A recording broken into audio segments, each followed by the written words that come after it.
Nah, kalau mau sekeluarga berarti mintanya Allahumma inna nas'aluka, pakai nas'aluka asy-syahadah fi sabilik. Ya Allah, anugerahkan kami mati syahid di jalanmu. Masya Allah Pak. Kalau meninggal di kasur di rumah sakit, balaghallah manazil syuhada, kata Rasulullah. Akan diberikan posisi orang yang mati syahid walau mata ala firasyih, walau dia mati di kasurnya. Masya Allah. Mudah-mudahan bisa diamalkan Pak ya. Sehingga apa? Keinginan itu muncul Pak. Dan ajakan-ajakan orang.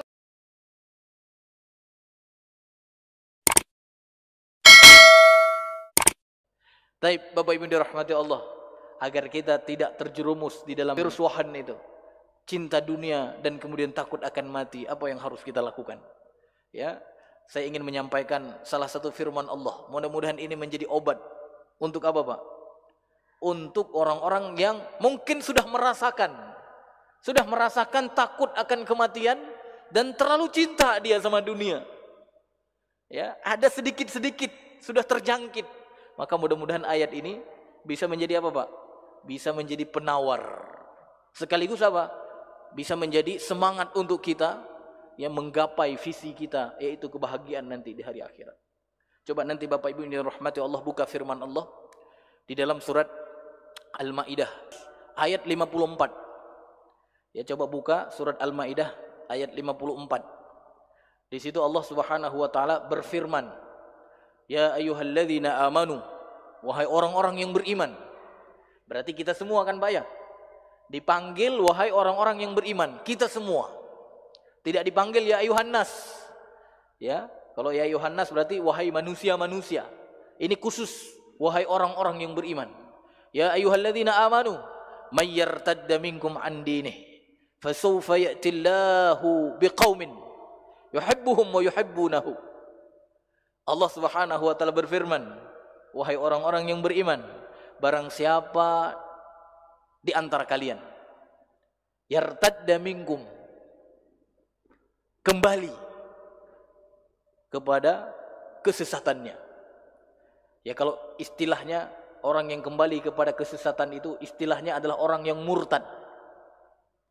Dia sudah mendapatkan hidayah, sudah mendapatkan taufik, petunjuk dari Allah, kemudian dia kembali, dia tinggalkan hidayah itu, dia tinggalkan taufik Allah, dia kembali kepada kejahiliaannya, dia kembali kepada kesesatannya.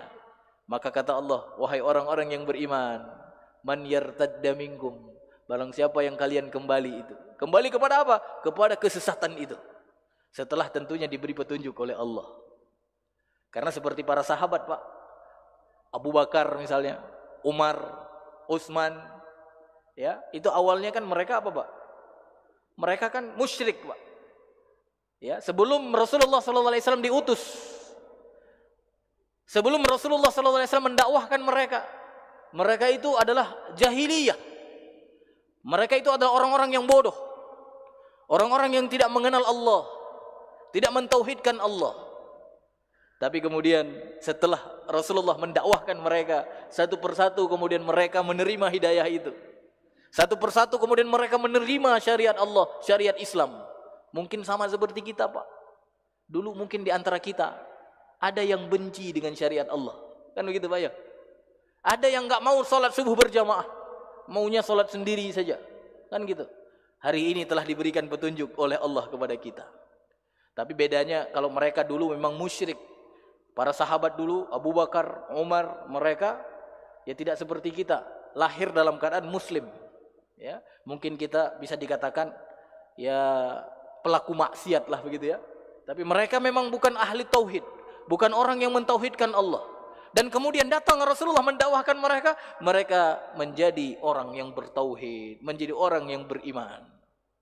Maka kemudian Allah Subhanahu wa taala berfirman kepada mereka, ya ayyuhalladzina amanu, wahai kalian-kalian yang telah beriman, yang telah menerima Allah dan Rasul, ya, sesuatu yang berhak diterima ajarannya. Ya, man yartadda minkum, barang siapa yang di antara kalian itu kembali kepada apa? Kepada kejahilian tadi. Ya, kembali kepada jahiliyah tadi, kepada kesesatan tadi. Maka kata Allah Subhanahu wa taala, fasawfa ya'tillah, Allah akan mendatangkan. Akan mendatangkan siapa? Biqaumin, dengan satu kaum, kata Allah. Nanti ciri-ciri ini Pak, ciri-ciri kaum ini kalau ada pada kita, insya Allah virus wahan itu akan hilang, insya Allah. Kalau ada ciri-ciri kaum ini pada kita semua yang hadir pada hari ini. Tapi kalau tidak ada, ya kemungkinan besar virus wahan itu, cinta dunia dan takut akan mati itu, bisa jadi akan terus ada sampai akhir hayat kita. Karena disebutkan oleh para ulama Pak, ya, ciri-ciri orang yang digantikan oleh Allah, orang yang didatangkan oleh Allah, ya, dari kaum itu disebutkan dengan ciri-ciri apa? Generasi emas, generasi unggulan, seperti Abu Bakar, Umar, Utsman, Ali. Nah, ini ada ciri-ciri pada mereka. Jadi mudah-mudahan nanti ciri-ciri itu ada pada kita Pak ya. Sudah dibuka Pak firman Allah di dalam surat Al-Maidah ayat 54. Nah, ini kalau ada layar boleh juga ditampilkan sama yang di belakang, ya, ditampilkan ayatnya, surat Al-Maidah ayat 54. Ya, kalau ada ini Pak, ini insya Allah bisa jadi obat penawar agar kita tidak menjadi orang-orang yang cinta dunia dan takut akan mati. Karena itu virus yang sangat berbahaya, tanpa batas, setahun 2 tahun tidak, dia terus menerus dan bisa menjangkiti siapapun. Ya. Fasaufa ya'tillah, ketika orang-orang, kata Allah Subhanahu wa taala, orang-orang beriman itu banyak yang sudah kembali kepada kesesatan, maka Allah Subhanahu wa taala akan mendatangkan sebuah kaum, ya, biqaumin. Nah, yang pertama ciri-ciri mereka Pak disebutkan di sini, yuhibbuhum wa yuhibbunahu. Mereka itu adalah orang-orang yang dicintai oleh Allah Subhanahu wa taala, dan mereka pun mencintai Allah Subhanahu wa taala. Jadi Allah di sini menyebutkan yang pertama apa Pak? Allah mencintai mereka, yuhibbuhum. Jadi mereka adalah orang-orang yang dicintai oleh Allah, Masya Allah. Tidak disebutkan di sini oleh Allah mereka orang-orang yang mencintai Allah, tapi di sini disebutkan oleh Allah yang pertama adalah Allah mencintai mereka. Baru kemudian disebutkan oleh Allah mereka pun mencintai Allah. Jadi tidak bertepuk sebelah tangan, begitulah kira-kira. Nah, mungkin kalau kita tanya pada diri kita hari ini Pak, kira-kira Allah cinta enggak sama kita Pak? Wallahu a'lam Pak ya. Tapi kita cinta enggak sama Allah? Kalau kita tanya, Ustaz Rahmat, cinta enggak sama Allah? Cinta. Pasti saya akan katakan cinta. Sama seperti bapak tanya kepada istri, wahai istriku yang tercinta, kamu cinta enggak sih sama aku? Ya. Istri kita kemudian mengatakan, aku mencintaimu, misalnya gitu ya. Ya, tapi sekarang Pak, kita bisa tanya enggak sama Allah, apakah Allah mencintai kita? Mungkin semua kita katakan kita mencintai Allah, tapi apakah Allah hari ini mencintai kita? Ya, sebenarnya Allah sudah menyampaikan rahasia itu Pak. Rahasia cinta Allah kepada kita itu sudah ada Pak. Ya, jadi kita tidak perlu ragu apakah Allah mencintai kita atau tidak. Karena memang sudah disampaikan oleh Allah ciri-ciri orang yang dicintai oleh Allah. Jadi kalau Allah sudah menyampaikan ciri-cirinya, tinggal kita penuhi saja ciri-ciri itu. Ya, kalau Allah sudah menyampaikan syarat-syarat orang yang dicintai olehnya, kita tinggal penuhi saja kan. Begitu kita penuhi syarat-syarat itu, kita pasti dicintai oleh Allah. Ya, maka di antara ciri-ciri orang yang dicintai oleh Allah apa Pak? Itu disebutkan oleh Allah di dalam surat Ali Imran ayat 31. Ya. Di situ Allah katakan, "Qul in kuntum tuhibbunallah fattabi'uni yuhibbukumullah." Ya. Jadi itu di antara ciri-ciri orang yang dicintai oleh Allah, Pak. Ya. Allah memerintahkan nabinya Muhammad, "Wahai Muhammad, katakan kepada umatmu, in kuntum tuhibbunallah." Kalau kalian mencintai Allah, gitu. Jadi Allah memerintahkan nabinya untuk mengatakan, "Wahai nabiku, katakan kepada umatmu, kalau kalian mencintai Allah, fattabi'uni, ikuti aku. Maksudnya Rasulullah, ikuti aku. Yuhibbukumullah, maka Allah akan mencintai kalian." Kan gitu, Pak ya? Ini di antara ciri-ciri orang yang dicintai oleh Allah. Siapa mereka? Orang yang mengikuti Muhammad sallallahu alaihi wasallam. Jadi sekarang kalau kita ingin tanya apakah Allah mencintai kita atau tidak, gampang saja. Kita kan sudah mempelajari banyak sunnah-sunnah Nabi, Pak ya. Perkataan Nabi kita sedikit-sedikit mempelajarinya. Perbuatan Nabi kita sedikit-sedikit mencontohkannya, kan gitu. Habis itu ketetapan Nabi dari perbuatan para sahabat, sedikit-sedikit kita coba untuk mengikutinya. Sifat-sifat Nabi kita coba realisasikan dalam kehidupan kita pelan-pelan. Artinya apa, Pak? Ada keinginan kita untuk mengikuti Muhammad sallallahu alaihi wasallam. Maka Bapak Ibu dirahmati Allah, kalau itu kita lakukan, pasti Allah Subhanahu wa taala mencintai kita. Tapi jamaah yang dirahmati Allah, kalau dari perkataan Nabi, perbuatan Nabi, ketetapan Nabi dari perbuatan sahabatnya, sifat-sifat Nabi, kita termasuk orang yang nyinyir terhadapnya, ketahuilah, kalaupun kita mengatakan kita cinta kepada Allah, Allah tidak cinta kepada kita. Allah tidak cinta. Kalau kita apa? Nyinyir dengan perkataan Nabi, perbuatan Nabi, ketetapan Nabi, sifat-sifat Nabi, kita nyinyir. Walaupun 1000 kali kita mengatakan, "Ya Allah, aku mencintaimu. Ya Allah, aku mencintaimu." Allah tidak cinta kepadamu. Karena syaratnya apa? Fattabi'uni yuhibbukumullah. Ikuti aku, Allah akan cinta kepada kalian. Ya, nanti memang ada ciri-ciri yang lain, Pak. Ya, orang-orang yang dicintai oleh Allah. Ya, nanti di waktu yang lain kita sebutkan ciri-ciri yang banyak, Pak ya. Apa saja ciri-ciri mereka. Tapi ciri yang pertama ini mudah-mudahan kita lakukan dulu, Pak ya. Kita ikuti Rasulullah sallallahu alaihi wasallam. Ya, maka Allah akan mencintai kita. Ya. Jadi cinta kita tidak bertepuk sebelah tangan. Karena ciri inilah orang yang akan selamat dari virus wahan.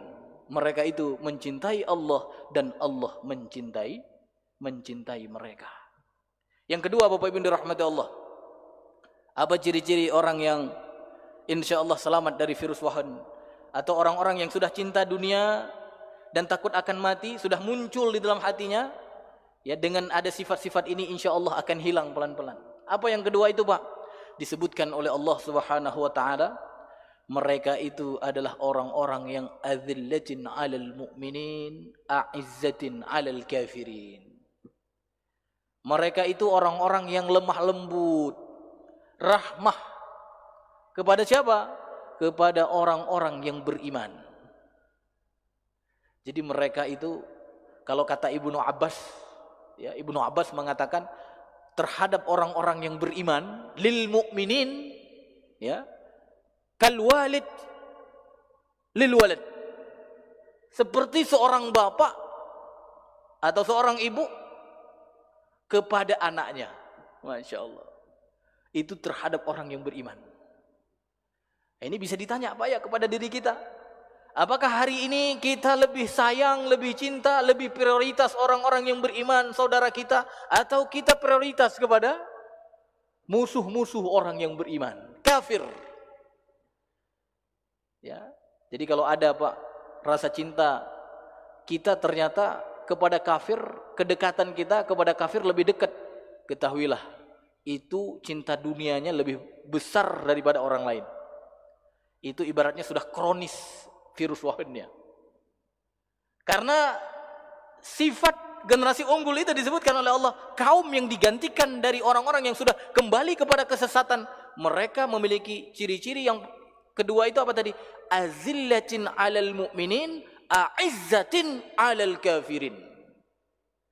Lemah lembut, rahmah terhadap orang yang beriman. Sampai kemudian tadi disebutkan oleh Ibnu Abbas, seperti apa, Pak? Seperti seorang bapak, ya, kalwalid liwaladihi, kepada anak-anaknya. Masya Allah, Pak. Bagaimana sayang seorang bapak kepada anaknya, begitulah seharusnya rasa cinta kita kepada seseorang yang beriman kepada Allah.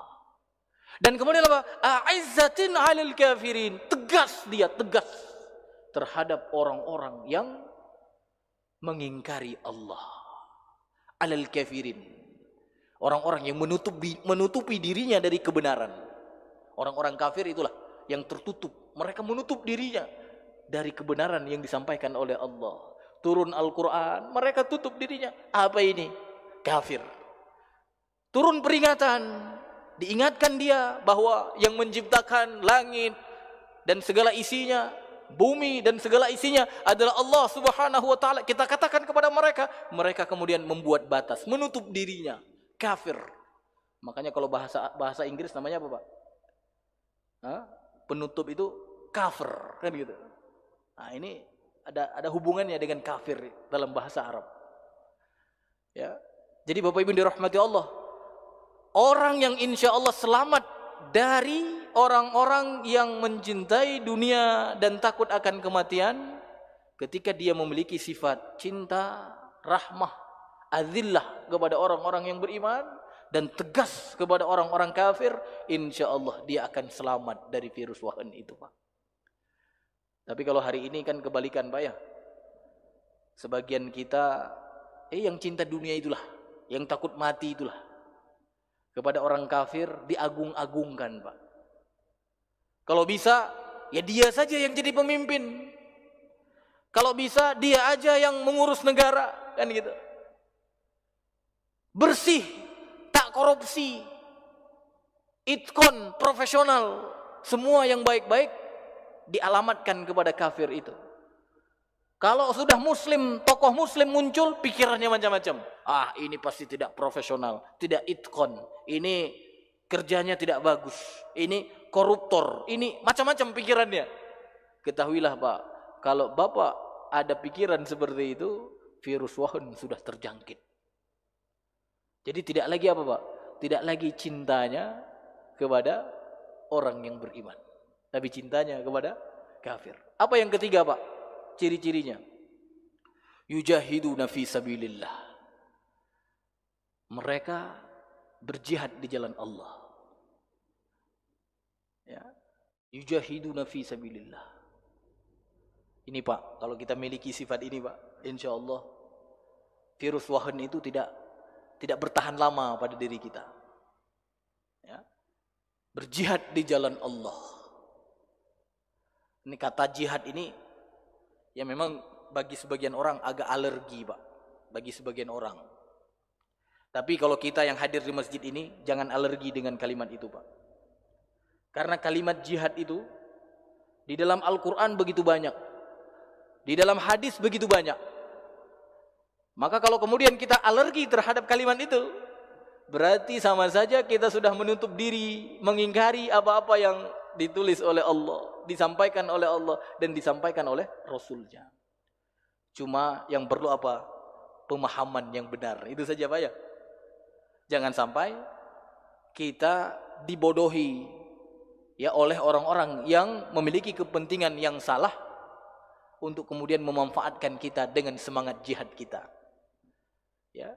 Tetapi kehati-hatian itu jangan sampai kemudian membuat kita melupakan jihad itu, tidak mau mempelajari jihad itu.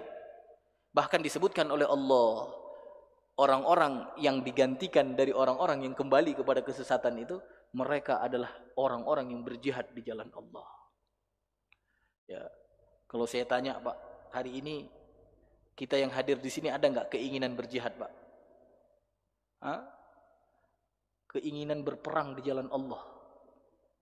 Karena makna dasar jihad itu Ya berjuang di jalan Allah, berperang di jalan Allah. Walaupun nanti ya ada makna-makna yang lain. Ya, yang makna bisa senilai dengan jihad misalnya. Seperti orang yang jihad, tapi bukan jihad, seperti orang yang jihad misalnya. Tapi makna dasarnya apa? Berjuang di jalan Allah, berperang di jalan Allah. Ada nggak keinginan Pak hari ini pada diri kita? Tapi kalau kita lihat ajakan orang-orang di sekitar kita, ya pasti apa? Kalian jangan memiliki keinginan itu kan?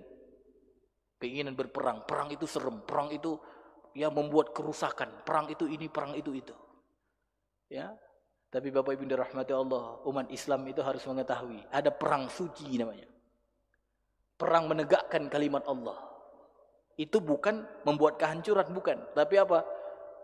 Membuat keamanan. Menciptakan ketertiban. Ya. Maka Bapak Ibu dirahmati Allah, dalam sebuah hadis, mudah-mudahan ini menjadi peringatan untuk kita, Pak. Rasulullah mengancam orang-orang yang tidak pernah punya keinginan dia berjihad di jalan Allah. Dan dia tidak pernah berjihad. Dalam sebuah hadis yang diriwayatkan oleh Imam Muslim. Ya. Rasulullah sallallahu alaihi wasallam bersabda, "Man lam yaghzu." Barang siapa yang belum pernah berperang. Dia tidak pernah berperang di jalan Allah. Sama seperti kita hari ini, Pak ya. Udah pernah, Pak, angkat senjata kecuali tentara kan? Yang kita masyarakat sipil ini kan belum pernah, Pak ya. Man lam yaghzu, barang siapa yang belum pernah berperang di jalan Allah. Walam yuhaddis nafsahu bihi. Dan kata Rasulullah, tidak juga muncul keinginan di dalam hatinya untuk berperang di jalan Allah. Jadi dia belum pernah berperang, dia juga enggak ada muncul keinginan, Pak. Ini kan dua hal yang berbeda, Pak ya. Berperang dengan keinginan. Kalau berperang bisa jadi semua orang ya tidak mendapatkan kesempatan yang sama. Tapi kalau keinginan, semua orang bisa melakukannya, Pak ya. Kita duduk di sini kemudian berniat, ya Allah, kalau nanti ada perang di jalan Allah, aku akan ikut serta di situ. Ini kan keinginan. Siapapun bisa kan? Cuma menginginkan. Tapi ada orang-orang yang kata Rasulullah SAW, dia tidak pernah berperang dan dia tidak pernah hadir keinginan untuk berperang itu, Pak. Man lam yaghzu wa lam yuhaddis nafsahu bihi. Dia belum pernah berperang dan dia tidak pernah punya keinginan untuk berperang di jalan Allah, berjihad di jalan Allah. Maka kata Rasulullah apa, Pak? Mata ala syu'batin min nifaq. Maka untuk orang seperti itu, matinya dalam keadaan kemunafikan. Min syu'bah min nifaq. Artinya di dalam cabang kemunafikan. Serem enggak, Pak? Serem kan? Dia mati dalam keadaan munafik, Pak. Tapi hari ini memang harus berhati-hati, Pak. Kita hari ini digiring untuk apa? Untuk menghilangkan keinginan jihad itu. Berarti apa? Secara tidak langsung kita digiring untuk mati bersama-sama dalam keadaan apa, Pak? Dalam keadaan munafik. Ini hati-hati, Pak. Hari ini kita digiring untuk menghilangkan kalimat jihad itu. Untuk mengatakan jihad itu, pokoknya yang namanya jihad itu negatif. Sehingga apa? Anak-anak kita tidak pernah punya keinginan lagi untuk menjadi salah satu mujahid di jalan Allah. Hati-hati, Pak. Karena apa? Berarti iringan itu atau ajakan itu, ajakan untuk sama-sama mati di dalam kemunafikan. Karena kata Rasulullah, barang siapa yang tidak pernah berperang di jalan Allah dan dia tidak pernah punya keinginan di jalan Allah, artinya berperang di jalan Allah, maka matinya dalam cabang kemunafikan. Mudah-mudahan kita semua yang hadir di sini punya keinginan, Pak ya. Cuma nanti dipelajari hukumnya, bagaimana caranya. Jangan nanti begitu ada ajakan jihad, ayo kita jihad. Ternyata ajakan apa, Pak? Ajakan orang yang memiliki keinginan tertentu gitu. Akhirnya apa? Kita semangat saja tidak cukup. Tapi harus kita pelajari. Karena ternyata hari ini Pak, ada orang-orang yang memanfaatkan keinginan baik orang yang beriman itu. Dimanfaatkan untuk apa? Untuk kepentingan tertentu. Ya. Sehingga apa? Dia menjadi korban. Oleh karena itu keinginan ya harus diikuti dengan ilmu tentunya. Tapi mudah-mudahan minimal keinginan dulu Pak ya. Ya, hadirkan keinginan untuk berjihad di jalan Allah, miliki keinginan ya untuk mendapatkan syahid di jalan Allah. Ya, apalagi kalau kita lihat hadis yang lain Pak terkait dengan jihad ini Pak. Ya Rasulullah sallallahu alaihi wasallam pernah mengatakan begini Pak. Ya, orang yang berjihad di jalan Allah kan matinya apa Pak? Ya, matinya syahid, ya kan? Orang ingin mendapatkan syahid, mau berjihad di jalan Allah. Karena syahid itu luar biasa ganjarannya di sisi Allah. Orang syahid itu posisinya di sisi Allah luar biasa. Bahkan dalam sebuah hadis, dalam sebuah ayat disebutkan bersama para nabi. Mereka itu derajatnya tinggi. Ya, makanya Bapak Ibu dirahmati Allah, sahabat itu kalau dengar ajakan perang di jalan Allah, ajakan jihad, belum sempat mandi junub Pak, mereka berangkat. Masya Allah, karena tahu ganjarannya. Ada satu orang sahabat Pak, dia pengantin baru, malam pertama istilahnya Pak. Ya malam pertama, yang nggak sempat mandi Pak ya, ketiduran, kecapean. Besok paginya seruan jihad. Hayya 'alal jihad. Ayo berjihad di jalan Allah. Berangkat dia Pak. Lupa kalau belum mandi junub. Ini jawaban mereka terhadap jihad. Kenapa? Karena mereka tahu ganjarannya. Syahid di jalan Allah. Surga. Ya. Maka Bapak Ibu dirahmati Allah, miliki keinginan Pak. Dan minta kepada Allah agar kita meninggal dalam keadaan syahid. Ada hadis Pak, ada hadis riwayat Imam Muslim. Orang yang berdoa kepada Allah agar diberikan syahid, berdoa saja, berdoa saja. Dia belum berperang, baru berdoa. Dan meninggal dia bukan perang, karena sakit di kasurnya, dia mendapatkan posisi orang yang mati syahid. Enak nggak Pak? Enak. Dalam sebuah hadis yang diriwayatkan oleh Imam Muslim Pak, Rasulullah bersabda, "Man sa'alallahu bisidqin," kata Rasulullah. Barang siapa yang memohon kepada Allah dengan jujur. Dia berdoa dengan jujur.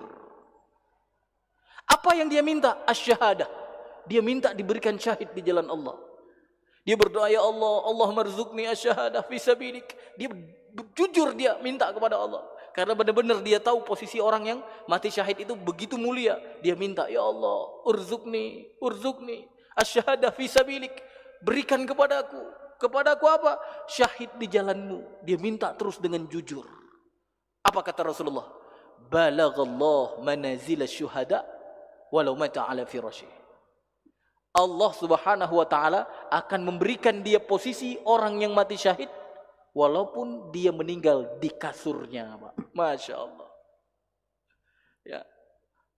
Keinginan kemudian diikuti dengan doa, walaupun meninggal di kasur, Pak. Dapat apa, Pak? Syahid di jalan Allah. Posisi orang-orang yang mati syahid di jalan Allah. Masya Allah. Pernah nggak Pak berdoa kepada Allah? Ya, agar diberikan syahid, Pak. Hah?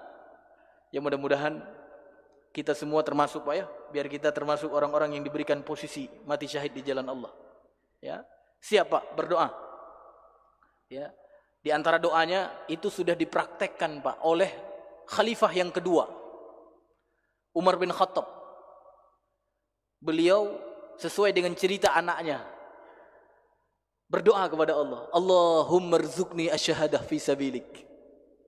Ya Allah, anugerahkan kepadaku mati syahid di jalanmu. Waj'al qabri wa mauti fi madinati rasulik. Dan jadikan kuburku di Madinah Rasulmu. Artinya apa? Di kota Madinah. Dua doa ini didengar oleh anaknya. Dan menurut anaknya atau putrinya, doa ini tidak relevan. Tidak sinkron. Kenapa tidak sinkron? Yang pertama dia minta syahid. Yang kedua, dia minta apa? Dikubur di Madinah. Tidak sinkron kan Pak ya? Karena menurut pikiran putrinya, yang namanya orang mati syahid itu di medan perang. Dan di Madinah ketika itu pusat ibu kota. Tidak ada perang di pusat ibu kota. Artinya apa? Tidak mungkin dapat syahid kan gitu. Sama seperti kita nih, tidak ada perang di Tangerang. Mana mungkin dapat syahid kan gitu. Ini pikiran anaknya atau putrinya itu. Karena apa? Karena dia minta juga dikuburkan di Madinah. Logikanya apa? Orang meninggal di medan perang, ya dikuburkan di medan perang. Tapi Masya Allah Pak, lihat kuasa Allah. Umar bin Khattab meninggal syahid di jalan Allah. Karena apa?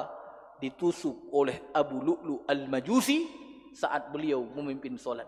Dan kemudian beliau pun dikuburkan di mana Pak?